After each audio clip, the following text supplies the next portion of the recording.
everyone, Adam here, So Wizard Podcast. I got another interview for you today. I got to sit down with two indie comic creators, Matt Kund and Noah Ray. They have a new book coming out along with a couple other people called Dino Thrashers. It's this really cool anthropomorphized, hopefully I said that right, animals kind of in human form that travel to Earth. It's this really awesome throwback slash love letter to the insane Saturday morning cartoons that I grew up on, they grew up on. It's this cool mixture of, Noah kind of describes it the best as like, it's like a G.I. Joe cartoon where the G.I. Joes are dinosaurs. It was a really interesting interview, and aside from Dino Thrashers, we also talk about, the indie comics world, indie comics creation, how Kickstarter runs. It was kind of a crash course, informational seminar for anyone looking to create independently, for anyone trying to get your name out there, for anyone who was thinking about a Kickstarter campaign. We were going to go about 25, 30 minutes. We ended up doing nearly an hour. It's worth listening to the entire thing all the way through. Really interesting guys, a lot of cool insight into this world. And of course, check out Dino Thrashers live through the end of May on Kickstarter. They have pledges as low as like $3 to grab the book, and if you look at the quality of the book, it is worth way more than $3. So support them in any way you can, and check out the interview. Everyone, Adam here, So Wizard Podcast. I'm sitting down with Matt and Noah from Dino Thrashers, which is a comic series that they are currently running a Kickstarter campaign on. How you guys doing? Doing well. Thanks for having us on. Yeah, thanks so much. Yeah, we're doing great. It's a good afternoon to be here to talk about this book. Absolutely. Yeah, I was just saying to Matt before you joined, Noah, that we had a couple bumps trying to get the scheduling right for everybody, so I'm glad we figured it out. Yeah, me too. I'm just incredibly grateful for any kind of exposure we can get. So thanks for working with us and for, taking the time to let us talk about the book. Absolutely, definitely. Before we get to the book itself, I always love asking creative people. It's kind of like the one staple question I have for any, interviews or conversations that I do. Is what was kind of the spark of your creative journey? Like for you guys creating comics, what got you into it? If you want to start, Matt. Sure. So, I've answered this question a couple of ways. So I sort of had like a exposure to comics as a kid, as most people did. I was old enough that I bought a comic off of a rack. But sort of like the spark to make comics was later in life.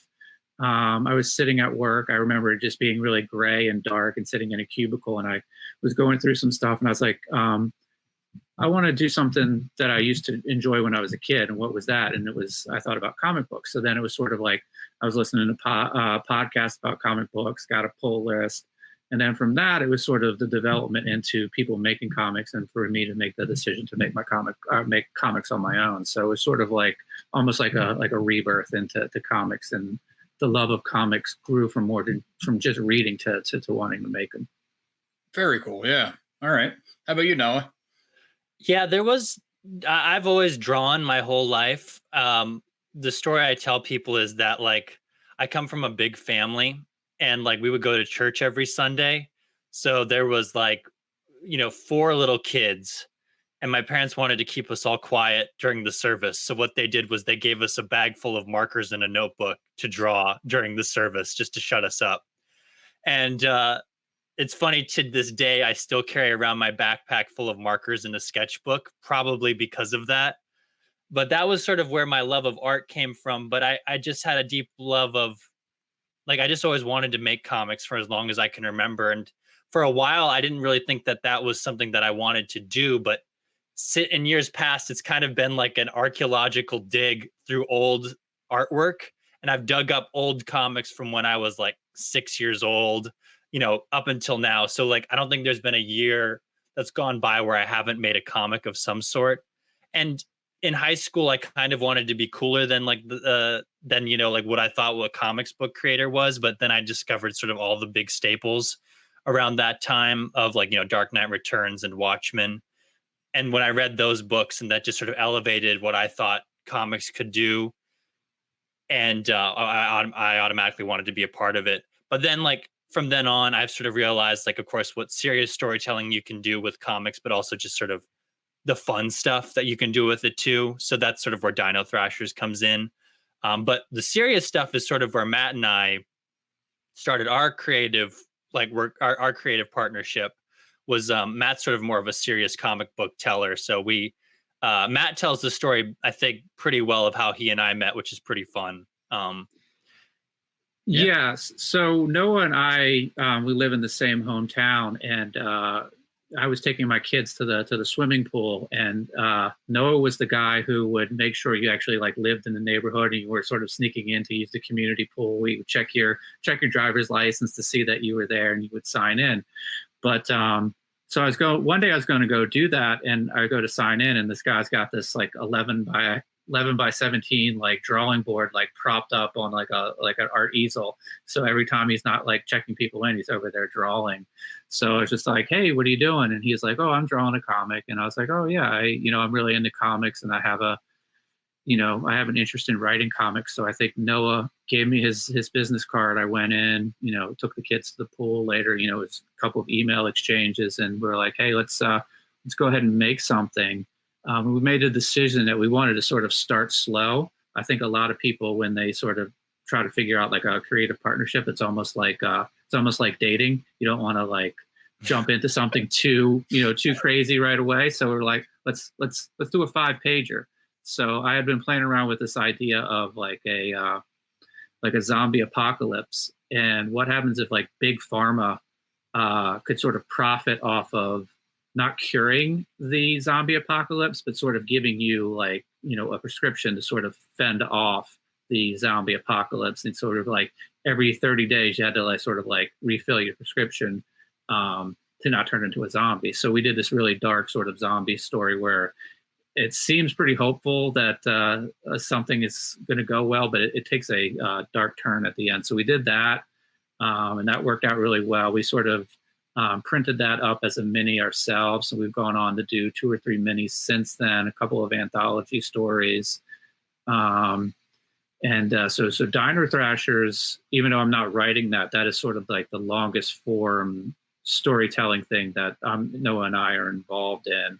It was sort of that process of starting small, varying the sort of things that we were doing, either, self-contained stories for ourselves or self-contained stories that fit into an anthology sort of with theme. And then Noah can go into sort of the way that Dino Thrashers came to us. But this is sort of, this is issue 2, and we have sort of a thought for this being about at least sort of a 12-issue sort of maxi series that we'll tell over the course of a couple of years. That's awesome. The concept, the big pharma zombie concept, I love that. That's so cool. It's a fun book. I mean, as dark as it is, it's like, it's 6 pages, so it's not too heavy. So it's been printed. Obviously, we have it in print, but it was also printed in Future Sci-Fi Tales from Snowy Works last year. Oh, nice. Maybe that was 2 years ago, actually, almost now. Yeah. Future Sci-Fi Tales number 4, and so you can read it there, and it's on Comixology there too. So it's a fun book, and to get the Future Sci-Fi Tales, it's only like 99 cents. So, obviously we can send it to you, Adam, but if anyone else is interested in it, it's like, it's on Comixology, which is pretty great. Yeah, that's so cool. Just because like the zombie thing, I describe it as zombie fatigue. It's like, oh, do we need another zombie, whatever? But then every like handful of ones you hear about is like, no one's done that angle. I do need more zombies. Exactly. Yeah. That's what I've been hearing with like, Robert Kirkman's still doing Walking Dead, and people are still buying the books. So like, I think like there is no such thing as zombie fatigue just yet. So yeah, not for most people. It's just me personally. But that's whenever there's a fresh concept, though, I throw that out the window and I'm right back in. Yeah, totally. I also wanted to say that I think it's funny that so many people had a similar story where I was into comics as a kid, and then I got to high school, and I kind of, put it aside. It's not cool. And then I found The Dark Knight Returns and Watchmen. It's always those two, and always together. It's so true, because they're 2 sides of the same coin, where it's like you get, I think like with Dark Knight Returns, it sort of has that like, both are fun to read, which is sort of weird that people don't talk about well enough of like how well paced they are. It kind of adds an element of like entertainment. And everybody just sort of assumes both are like incredibly heavy and serious, but like they're so well paced and they have such a good tone that it really, that's why they heighten comics, is because it's not just because of like the heavy subject material they tackle, but they're just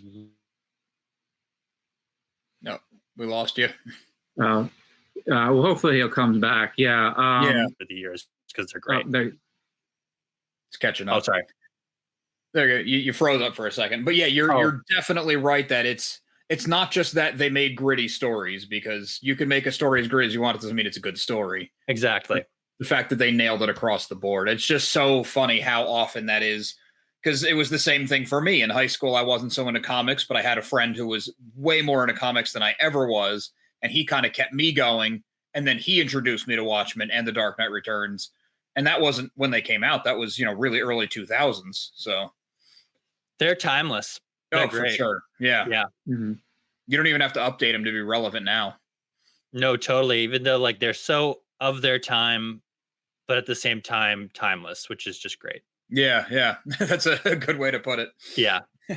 Yeah. And I think it's like, even like if you have somebody that might be a little bit sort of standoffish to comics, you can always sort of go back to that Time magazine list of the 100 greatest sort of works of fiction, and the fact that Watchmen is on there, it sort of legitimizes it. So it's funny how many people who don't read comics would dismiss Watchmen, but if it was written like in novel form, it would be like preaching to the choir. Everyone would be on it. It's really weird that they have that distinction.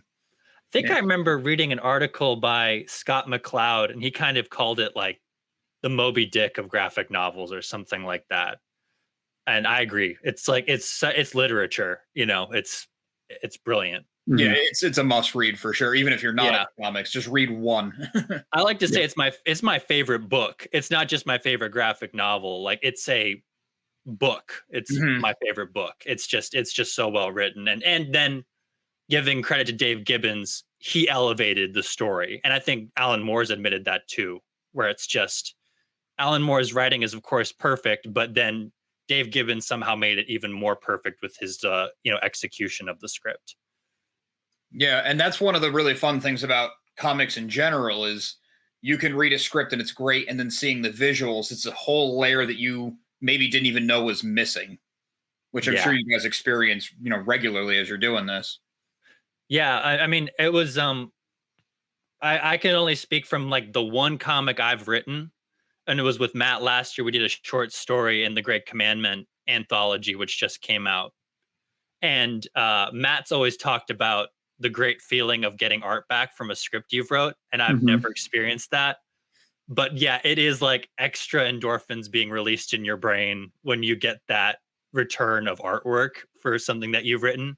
And it was Matt's idea, and then I sort of worked with him on the script, but it was still like, I was like, oh, this is just the reward I get off of something I've co-written. I can't imagine what it's like writing a full script and getting art back on it, because like Airtan, who drew the short story, like Matt and I wrote dialogue for it, but Airtan's art was so readable, we didn't need dialogue in the end.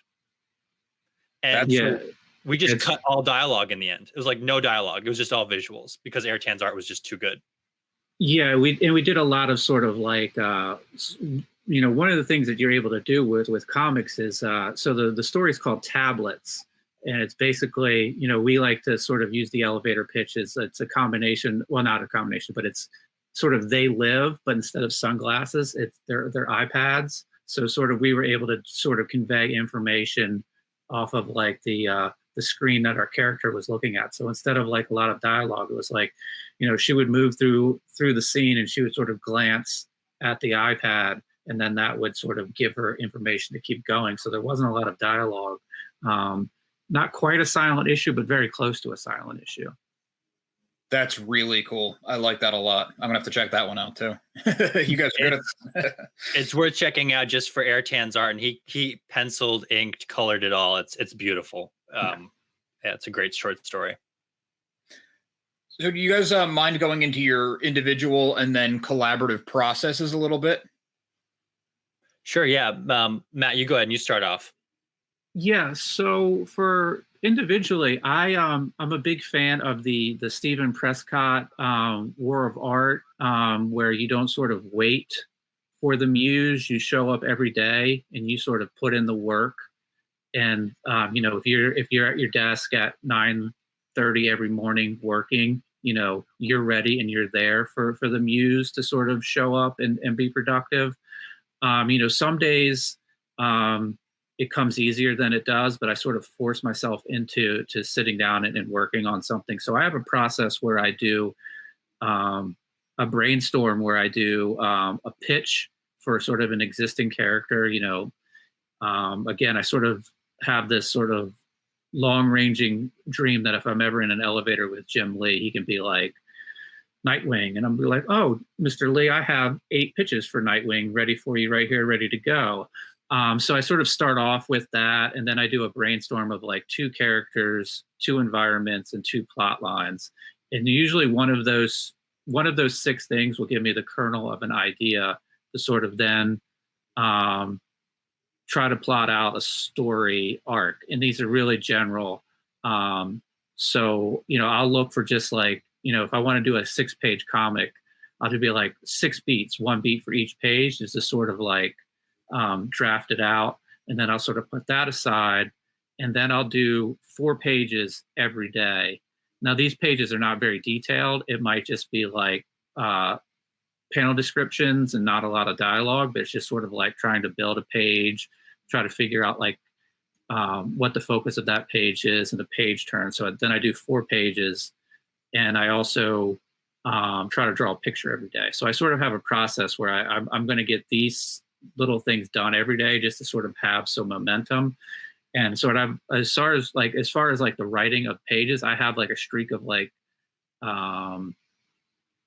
one like 1,600 days. I've been pretty much doing it for almost 5 years straight, including sort of like holidays. And sort of like on those days, I have to make sure that like I get it done. Or if I'm gonna like go out and like have some stuff to do or hang out with buddies and go to a football game, like I'll wake up and like get it done early in the morning. So it's sort of off of my plate. So that's sort of my creative process individually. And then sort of after that, I'm training a lot of notes and sort of imagery with Noah during the day, just to sort of continue that spark of inspiration. That consistency is awesome.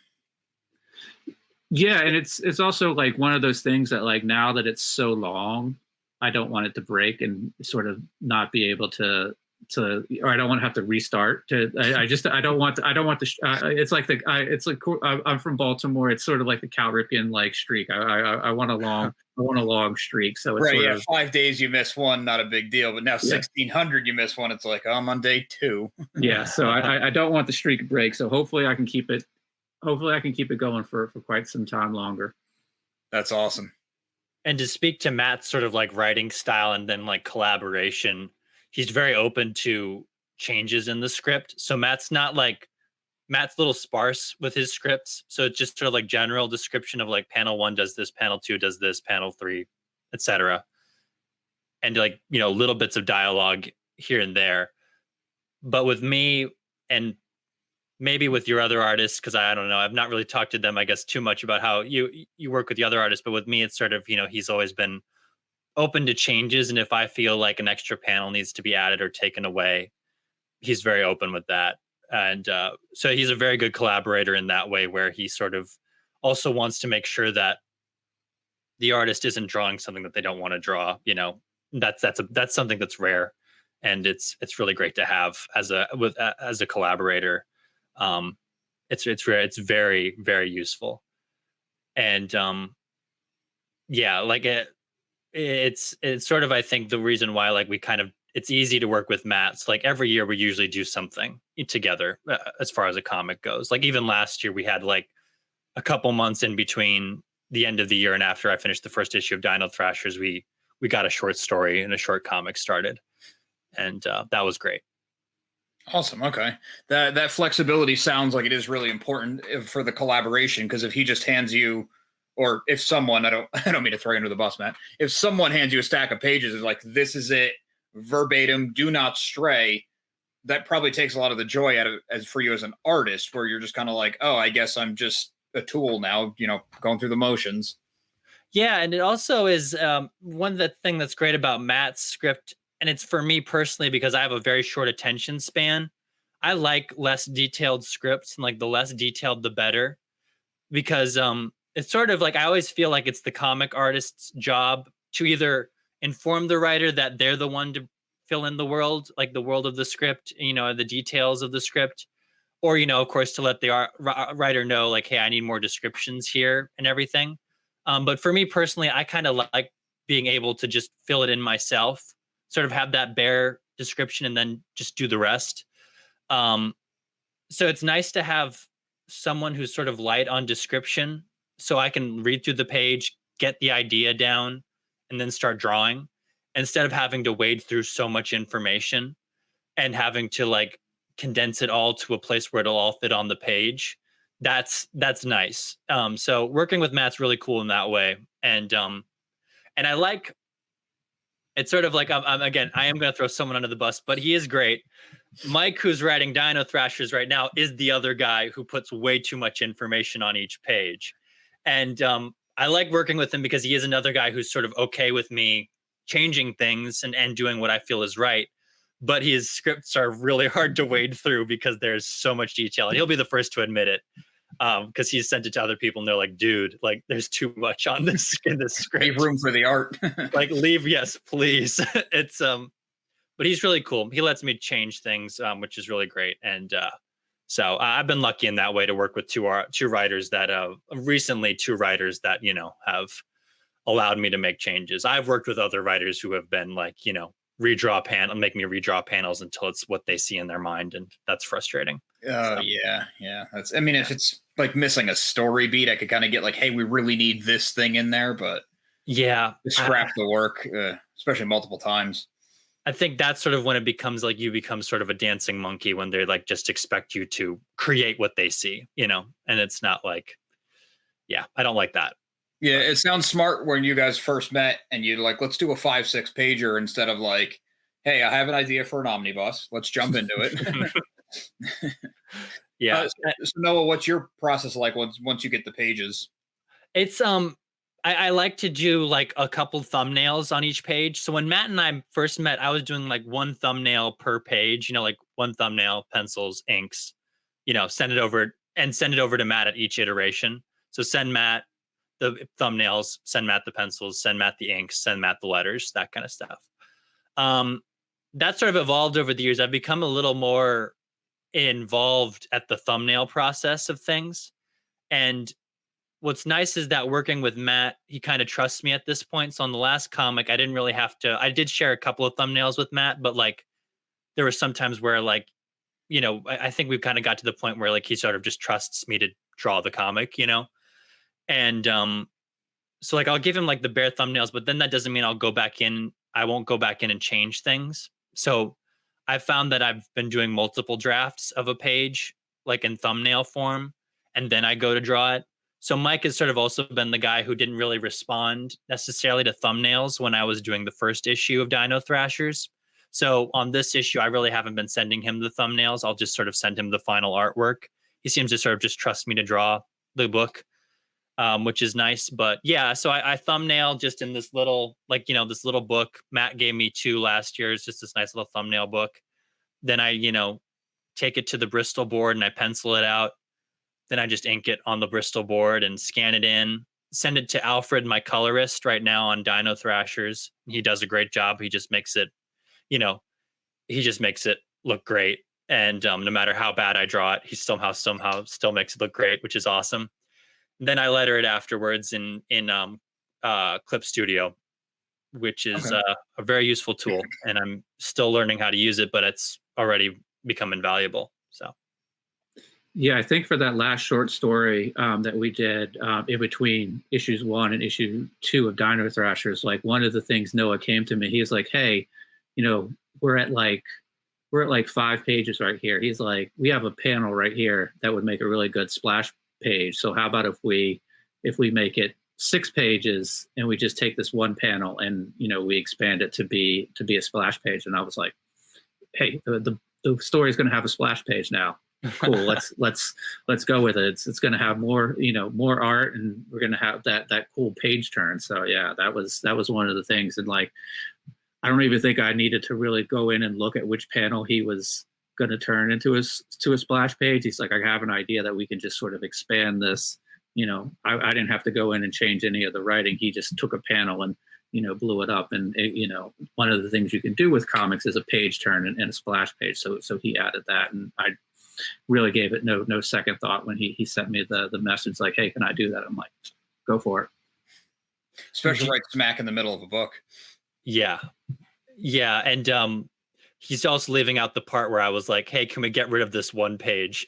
And like at the end, I was like, hey, it's 6 pages, but there's this one page that it would be cool to draw, but I don't think we really need it. And I'm running low on time. So if I could just make this a 5-pager, that would be great. Yeah. So I wish I was as disciplined as Matt with like every day doing something productive in that way. I do draw every day, but like I'm trying to work on like being as productive, like, because it is inspiring to hear people's like methods of like every day you put in like, your donation to your 10,000 hours. Mm-hmm. And I've put in a lot of time, and I do pride myself on that, but it is something where I would like to get better at doing what Matt does, where it's like this time I'm sitting down and I'm drawing, instead of, for me, it's just finding time and prioritizing it whenever I can. So I'd like to say that's a long-winded way of saying that sometimes I can be lazy. So yeah.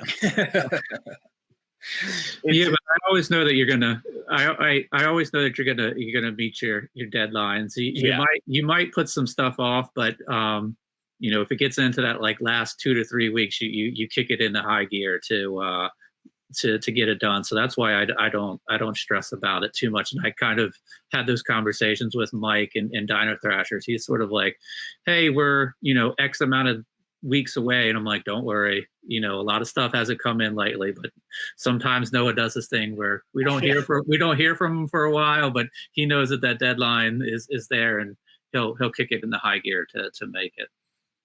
Yeah, the book will get done on time. It's just in my time. As long as it's done on time, I guess. Yeah. Stress out your partners. Yeah. Yep. I love giving everybody a heart attack, but I hope they know that I'm having a heart attack too.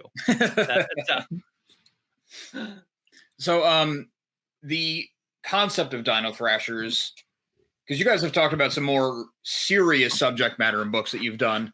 This is kind of like, it reminded me a lot of, like that crazy era of Saturday morning cartoons. I think everyone wanted the next Ninja Turtles. So there was like biker mice from Mars and street sharks. And it was just like crazy.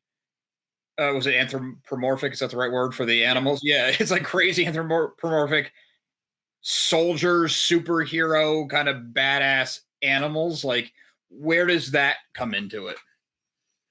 So I got the scripts from Mike McCarthy last year. And Matt and I had actually been talking like a couple months prior that we wanted to do something fun and like a throwback to like G.I. Joe or something like that. And I had some character designs I was throwing at him, but I just didn't feel like they had that like, yeah, let's jump on this sort of feel to them. But when I got the scripts from Dino Thrashers, there was this character description of the main Dino Thrasher, who's a velociraptor named Tor. And he fit the description of this sort of adventurer leader of this G.I. Joe group I was designing. But he didn't, like, if I made him a velociraptor, I would feel less like I was making a generic G.I. Joe action figure design and more like I was doing that throwback and that capturing that spirit that I wanted to in that potential G.I. Joe book. So I got the scripts and I sent them over to Matt. And I was like, I'd really like to draw this book, but I don't want to do this on my own. I don't want to be the artist relying on someone else to make sure that I get paid or that this book gets printed. Especially because I never worked with Mike before and he just reached out to me on social media. So I sent it over to Matt and I was like, this is right up our alley. It's a throwback to Saturday morning cartoons. And Matt was, gracious enough to be like, yeah, let's roll with it. Let's take this to Kickstarter, get it done, all that good stuff. So Matt was very crucial in making sure that this book got created, but the source of the idea was definitely Mike McCarthy wanting to make it a throwback to those Saturday morning cartoons. And for me, it was trying to imbue the designs of the characters into my love of like action figures and collectibles. So I love, all like sort of what I love is on the page, design wise. So I love like Indiana Jones and I love Han Solo. So the Velociraptor tour looks like a mix of, Indiana Jones and Han Solo. And then there are other characters like, Tigrella, who's definitely like a throwback to like a Thundercats, Power Rangers type character. And there's a lot of great throwbacks in there, and it's sort of a mix and match of things. And it basically all just came down to what I think would be fun to draw and hopefully fun to look at on the design process. And that's sort of where I think that captures the spirit of like He-Man and Ninja Turtles, is just creating something cool to look at and maybe, hopefully fun to draw. At least that's what I get out of it when I look at those things and when I hear about how they were created. So that's what I was trying to bring to the table with my designs. And I also wanted to make sure that while I was drawing the book, I was having fun drawing it. And there was never a moment where I was thinking about too much about how it was laid out, what people expected from it. It was more, and a lot of it came from the encouragement of Mike, just to put fun into drawing it. So if I wasn't having fun drawing it, it probably wasn't going to be fun to look at. So that's sort of where the Saturday morning cartoon came into it. And Matt can talk to sort of about like, looking at the script and approving it for Kickstarter. Yeah. Well, so earlier, before Noah had come to me with the Dino Thrashers project, I had made an online acquaintance with this guy, Brett Murphy, who has done so well. He just finished up the first arc of Paranormal Hitman for Behemoth Comics, and we were talking about sort of combining forces and to make like a small publishing company. And 2020 hit, and we all had like big sort of like goals going into it, but as we sort of got to like March and April, we figured out like how serious things were going to be. We knew that like internally we were all going to sort of be at home, and the best way to sort of go about this, and we had some experience in the past, was through Kickstarter. So Noah sort of had described everything to me, and I read the script, but in all honesty, I didn't really have to sort of read it too thoroughly, because when Noah came to me about the script, and he told me what he wanted to do, I had so much trust in Noah that I was like, all right, let's go ahead and move this through, and make this the first book that comes out from Ageless Press. So is that your company, Matt, or you guys together? Yeah, so it's at this point, well, Noah's part of it, but sort of at the top, it's Brett and myself, and Noah is sort of not to. I would think sort of it's a 3-person company, but sort of in the hierarchy, Noah's the third of 3. He's like don't you have a fancy title like I'm like a chief operation officers of art, something like that? I'm like I'm the gopher, except it's to find comics. That's sort of the thing the talent scout. The talent scout, the pitch guy and stuff like that. I kind of like that position. And so far it's just been Dino Thrashers. And then we have another book. Like, again, we won't say too much about it, but another book in the pipeline with another writer coming later this year that I'm excited about. Yeah. Cool. Very cool. All right. I was just trying to, kind of put faces to names, because we were emailing and there was 4 of us total in the email chain, but Sure. I never met you guys. So I was trying to figure that out. And then I was trying to figure out everyone's involvement, but I didn't want to, I was afraid if I was like, so what do you do for Dino? Because that would sound like accusatory and like belittle. I didn't want it to come across that way. It's always fun to sit down and like be clear in these interviews, like who does what on Dino Thrashers and stuff, because everyone's invaluable in the creative process, because that's all you can afford to be, is invaluable when you're doing indie comics. So, we couldn't do this without Mike's idea for the comic and him writing the script.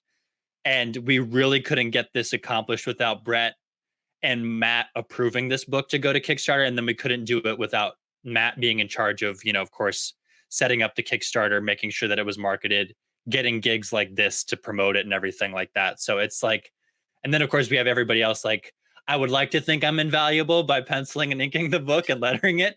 And then of course after that, it's like Alfred, our colorist, who's just phenomenal at what he does. And he and I started working together about 4 years ago. And I've really liked how we work together, and I've really liked what work he turns out. So yeah. I think it's cool you guys all have connections to each other and connections outside of like the two of you or the core group or whatever it is. And then it kind of all weaves back together through one project or another, which is, I think, why I was like trying to keep up in my head at the beginning of our conversation as to what everyone's involvement is. But it's really cool that you kind of like built this network and then formed this thing, maybe even unintentionally at first. Well, yeah, you could probably talk to this, but a big thing for us was, Matt's obviously been sort of a part of the indie comics community longer than I have, but a huge benefit, I think, was our podcast, Constructing Comics. You meet so many people that way. Yeah, that's a good point. Me personally, I'm a kind of a later addition to the So Wizard podcast crew, but it has been really cool to watch it because I knew them the whole time, and to watch it from when they started to now, and like adding in YouTube and doing interviews like this. Like, one, it's kind of self-serving because I get to have cool conversations with interesting people, but it also like kind of helps the whole community. So yeah, I see where you're coming from. It is fun. Yeah, sometimes like when Noah and I do our podcast, we'll sort of be at the end and we'll be closing up, and somebody will be like, "Oh, thanks so much for having me on and letting me like talk about my comic or my Kickstarter or whatever." And we'll always sort of like, give them the caveat, this works as much for us as it does for you, because, sometime during that interview, you sort of gave us sort of like an insight to what you do, and we can sort of take that and metaphorically put it in our sort of creative tool belt. So I've learned a lot from people. So like, I'll hear somebody say something, I'm like, oh, that's something I want to try, or that's something I want to sort of modify my process. So, just as much as somebody coming on and saying, hey, my Kickstarter is running, this is what it's about. When we get into that, we shoot for about 30 to 40 minutes of like making comics talk in the middle. And usually somebody will say something, well, not more than once, but they'll say something like that you really take to, that's like really interesting. That you're like, that's something I want to try, or that's something I could use to improve that process. So yeah, it is twofold for us when we do the podcast. It's, hopefully getting that person some eyes and ears on what they're doing, and inspiring people through that sort of creative talk in the middle. And then Noah and I sort of getting to hear from, we've done over 200, so roughly 200 people have sort of given us a little bit of a look into their creative process. So we're able to take bits and pieces of that and sort of either have something new that we want to do, or sort of modify something that we do. So it does work. It does work both ways. And also sort of, it's just community, because it's like, we've gone on podcasts, we've had returning guests come on our podcast, and it's sort of like, hey, these guys that we had on launched their Kickstarter, they're going back to Kickstarter. So it's networking, it's community building, it's helping people out. So, and we get the benefit of learning along the way as everybody else is. Yeah, very cool. Yeah, I know exactly where you're coming from with everything you just said. It's fascinating. And I always like asking people about their process. I mean, even if it's not something I'm personally into, it's so interesting when someone's like all in on something, to just hear them talk about their passion. So it's very cool. Yeah, it is. But it's always cool to talk to. We love the comics talk the most, definitely, when it comes to writers and artists. Like, we love how they approach that. But last night we interviewed Clay Adams, who just launched his Kickstarter for PBOW Volume 2, which is a really fun looking book that's sort of off the beaten path. Definitely recommend checking it out. But for the first, I would say, what would you think, Matt? Like the first 30 minutes, we talked about his career. He was an actor for the longest time in New York, like a working actor. And we talked to him about that because it's all important, in the grand scheme of creating things. And we can all sort of relate to each other at some level when it comes to creation of like something that we love. And so it was really cool to get that background. And we have one guy on this, the podcast pretty regular. The name is George Vega, and his book, World of M is is available right now for ordering if you check out his site. His name is George Vega. But he came on the first episode and talked about he started off as he designed gravestones. Like he worked at a funeral home and designed gravestones. And then eventually became a comic book artist. His intention was always to become a comic book artist, but like that's all important towards, the end thing. Like it's all important in the end. And yeah, it's always cool to hear like the origin story of people, I guess, Yeah, especially when it's something like that, because it's like, oh, I guess someone does have to design the gravestones, but I've never met someone who designs gravestones, so that's really cool. Yeah, we've had folks on from like Philip Kennedy Johnson, who is kind of a local guy to us and has been very supportive to us, who's writing Superman right now. But so it's really interesting to hear sort of like he's at that level of success, but sort of his passion and his creative process is not really any different than the guy who's going to Kickstarter and getting 120 people to back his book to make it. Of course the levels of distribution and the levels of success are different, but sort of that passion and that sort of stick-to-itiveness of like getting it, seeing it through and finishing is pretty interesting to see how there's a common thread there. Because you're not in comics for the money at the end of the day, because that's how it is. You got to be in it because you love it. And for the most part, that's everyone we've talked to on the show. They just love creating comics, and it's hard not to get excited about something when, like you said, when someone else cares so much about it. It's infectious. Yeah, it definitely is. Even if it's something like the gravestone guy, if he never wanted to make comics, if he was just into designing gravestones and he could talk passionate about it for an hour, you'd be enthralled, because how could you not be? Exactly. Yeah. Very cool. As far as the Kickstarter side of things, because people listening should know, I mean, I have it in the bottom, but your Kickstarter campaign is live now for the next 13 days. People should go and support it, check it out. But Kickstarter seems like a world in itself. So when you first tried Kickstarter, was it like this whole education and how these things run? So I had done a Kickstarter. I'd done a couple Kickstarters individually by myself prior to Dino Thrashers. But yeah, it was sort of a learning experience. Again, I did the whole sort of start small model. My first book was a book called Digital Forever that I did with Wilson Gandolfo, who was the artist on Paranormal Hitman that I had mentioned earlier. I sort of had a modest goal. It was a black and white book.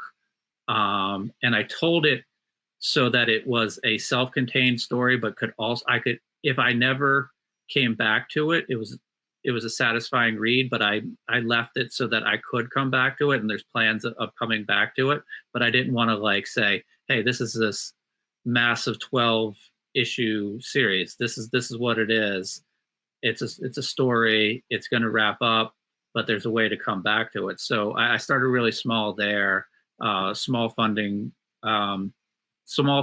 I built up some community, but there was a lot to learn. Like I never knew that like when you launched a Kickstarter for like $2,000, you were going to get all these emails, and people were like, if you pay me $500, I'm going to, I'll get your campaign saw by 50 people. And I'm like, that's a quarter of my Kickstarter budget. Like, why am I going to pay you $500 to come in and do this? But you get like, I never knew you got spammed in a Kickstarter account for all of these sort of wackadoo services. So like after I ran the first one, I'm like, all right, I'm going to get a lot of people who are like, I'm so-and-so from the Kickstarter marketing agency and I can get your project seen. And I'm like, all right, now I know that like, I'm going to hit launch day and I'm going to get all of those comments and I'm just going to be like, all right, go away.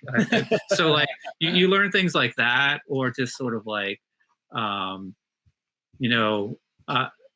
the second campaign, I did a lot of like more cross promotion where I was like, I went out and I was like, hey, I got a sci-fi book. I'm going this month. You got a sci-fi book. You're going this month. Let's back each other. Let's put each other in sort of the update. So it's like, hey, my campaign is, on this day doing that, but you should also check out, Frank's, book. It's very similar to mine. So since you like mine, I think you'll like his. So I did things like that on the second one. So each time I sort of try to add a new aspect to it. Like the third one, I did sketch cover. So I had to figure out how to get the printer to give me sort of like that cardstock, like on the outside to draw on. So it's just sort of like, sort of like when Noah and I started working, it was like start small and build. So it's like, let's sort of add a new aspect each time, so that like we've learned lessons from the previous one. We know how that works. We can just sort of copy and paste and update, and then let's add something new here and see how that works. If it works really well, we keep going with it. If it's something that doesn't seem like people are interested in, we won't put that much emphasis on it. Or if it is a total failure, we just like won't go for it anymore. So it's just sort of like, again, it's sort of that start small, and just trying to add different aspects and sort of grow each time. Yeah, it's interesting because it's its own animal for sure. Have you done Kickstarters before, Adam? I haven't. We were thinking about it for something, and I just felt like it was so unknown, and I felt like you needed to bring your own audience, not realizing that just the fact that you're on the name brand Kickstarter kind of has an audience. Things like that were interesting to learn about. Yeah, I think it's a couple of things. I think if you so I have also taken a lot of classes in comics experience, which is with Andy Schmidt, who's worked for Marvel. And he sort of has this philosophy that like, you need three things to break into comics. You need to be persistent, you need to be nice, and you need to be lucky. And like, if you can have like two of those three things, you have a pretty good shot. So like, just backing other people's campaigns and sharing their campaigns, because so many times you're like, does anybody hear me? Like, am I just sort of shouting into the void? So like, if I can retweet somebody's Kickstarter or, have them on my podcast, and then selfishly, when it's like my turn to go, it's sort of like, all right, they'll sort of see me as the guy that was retweeting, was sort of like a champion of their Kickstarter. And like, then when I go, it's sort of like, not that they're obligated, but they know that like, hey, that guy's a nice guy. He's there, he's working. Like, let me share his campaign and stuff like that. So it's sort of, that sense of community. And I tried to build a little bit of community before I went to Kickstarter, but through Kickstarter, it's sort of helped each time. Yeah, it's really interesting. And you said like selfishly when it's your turn, you hope other people back it. But I think that's just kind of the nature of indie comics, maybe any independent creation. Like an indie band probably goes through the exact same things that you're talking about, where, hey, we made this CD, we really believe in it, we think it's great, or we made these tracks, I should say, because who's buying CDs? But we really believe in it, and who's listening? Nobody. But this other guy's doing the same thing. It's just a cool like an ecosystem you're creating. Yeah, and I'll sometimes I'll get a message from somebody that's like, hey, I really like this. And you have all these really cool things, but like the only thing I can afford is like the digital PDF. And I'm like, you don't need to apologize to me for like the only thing that you can afford is a digital PDF, because like, that's, and we try to price our digital stuff really sort of appropriate to like, once we've had it made, we're just going to hit send on a Dropbox file. So like, I'm of the mind to not make those things super expensive. But like when the people apologize to you that like, hey, this is the only thing I can do, I'm like, that's super cool that like you're into it enough that that's what you're going to do. So don't like, it feels very real when people apologize. They're like, this is the only thing I can do. I'm like, dude, whatever you can do is fine by me. Like, I'm not going to be like, write the person back an email like, but for $7 more you could get this, right. So it's like, dude, I'm so happy that you're here for $2, Yeah, I appreciate any support. Yeah. It's just great to have someone reading the book. I mean, the other day, my 6-year-old niece is getting into comics, so I gave her Dino Thrashers to look at, and she looked at it, and I was like, this feels great. I don't need people to give me money. Like, it just feels good to know that someone wants to look at this book. So Yeah. It's and also it's just sort of one of those things where it's kind of cool to be a part of a community like so far my experience in comics is that it's not really like cutthroat or anything like that so far. It's especially in indie comics, we're all just trying to make it, and everyone's very supportive and very nice, which is just great. Yeah, the little like the toe I've dipped in the indie comics water doesn't feel like everyone has the mentality of like, well, I have to step on you to get ahead. Everyone can rise to the top together. And when you create something that's meant to be consumed, it's not like I look at a Superman book and another Superman book and I'm like, well, I can only read one. That kind of thing. Right. It's more like I don't want to read the other Superman book, so I'm not going to buy it. Yeah. It's or like if you want to, it's like I'm going to read this one, then this one. Like then this one, yeah, that kind of thing, right? It's like there's just there's no room for competition in a market where it's just all based on people just what they like and what they don't like. Yeah. And so yeah. Yeah, different taste for everybody. Exactly. So if you don't like Dino Thrashers, I'm only going to hate you a little bit. That's it. Just a little bit. People listening should definitely check out the Kickstarter, though, because it is, at least my take, I don't want to speak for the creators, my take is that it is a love letter throwback to the Saturday morning cartoons. Definitely trying to make it that way. And I again, to sort of reiterate, I have so much fun drawing it. I think it translates to how it's read because it's just fun to do. Yeah, and I think it's a fun book. And if you decide to just pick up issue 2, you're not going to feel like you're in the dark because, like we said, it's every bit a Saturday morning cartoon. Just because you missed episode 1 of G.I. Joe doesn't mean you can't watch episode 2. Like it's, easy to get on to. It's easy to get on board. But if you want to get issue 1, you get twice the fun with both books. Like it's just fun. Awesome. Yeah, and I've often talked about like there's a couple of things. Like if I have like a stack of books, sometimes I'm in the mood for just something fun, and like I'll look at what I have, and it's like, all right, so this Kirkman book where people are just going to punch each other for 20 pages, like that's what I want to read. I don't want to sit down, and read this like really, thing that's going to. Not that our comic's not going to make you think, but sometimes you just want the light read. And like, so we're certainly like the light read. Definitely. And the other thing is like, we've given it to 6-year-old kids that are just like, cool, there's a dinosaur running around, and like they don't get anything. And then I've given it to like my son's 13. I gave it to him. He read it. He could enjoy it. And then, we have friends and contemporaries that we've given like review copies of, and they sort of love it because they sort of get the nostalgia feel. So, and I think Noah's mom's read it, and she's in her 60s. Yeah. So, a lot of people talk about that 18 to 35 market. We're in the 6 to the 60 market that we're aiming for. The untapped comics market. Yeah. Yes. I think we should put that on the back of the next issue, is that this appeals to 6 to 60-year-olds. Like the Legos, good for ages 1 to 9. Yeah. Oh, that's awesome. Well, I'm really glad we made this happen. I appreciate you guys taking the time to come on and being patient with me while I figured out, email scheduling and all that. Oh, you were great. Yeah, thank you. Yeah, thank you so much. Thanks. Yeah, and well, the Kickstarter is in the ticker there, but I'm also going to put it in the show notes because Kickstarter doesn't seem to do a thing where you can go to kickstarter.com/Dino Thrashers, but yeah, it's weird. They should fix that. Yeah, I think so. It might be a little bit easier. But is there anywhere else you'd want to point people, like your social media accounts or anything else you want to promote? Yeah, so there's a Facebook page for Ageless Press where we're posting stuff there.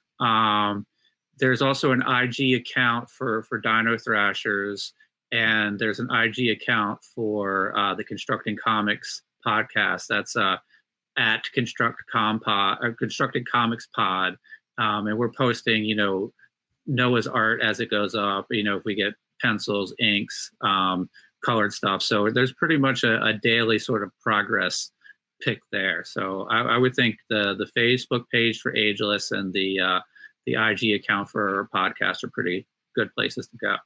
And I would say check out the podcast if you're a creator or if you're just at all interested in comics or people who create things.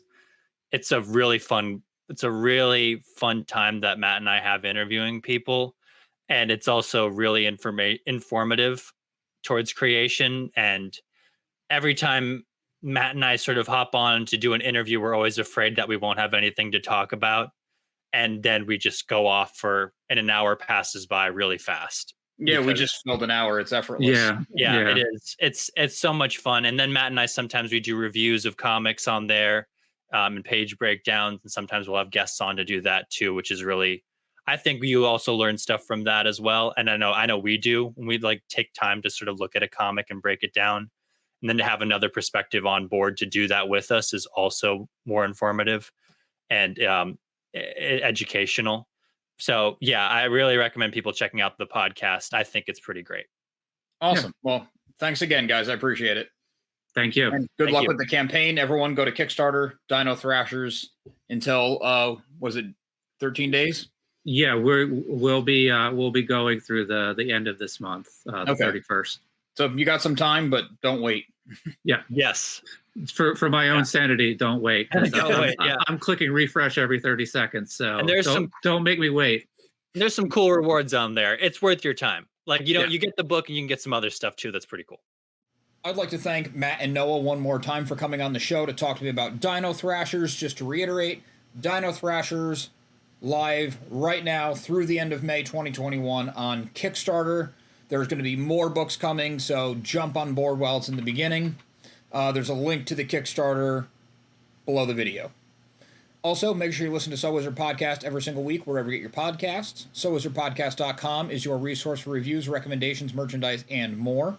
So Wizard Podcast can also be found on Patreon, where for as little as $1 a month, you get multiple monthly bonus shows.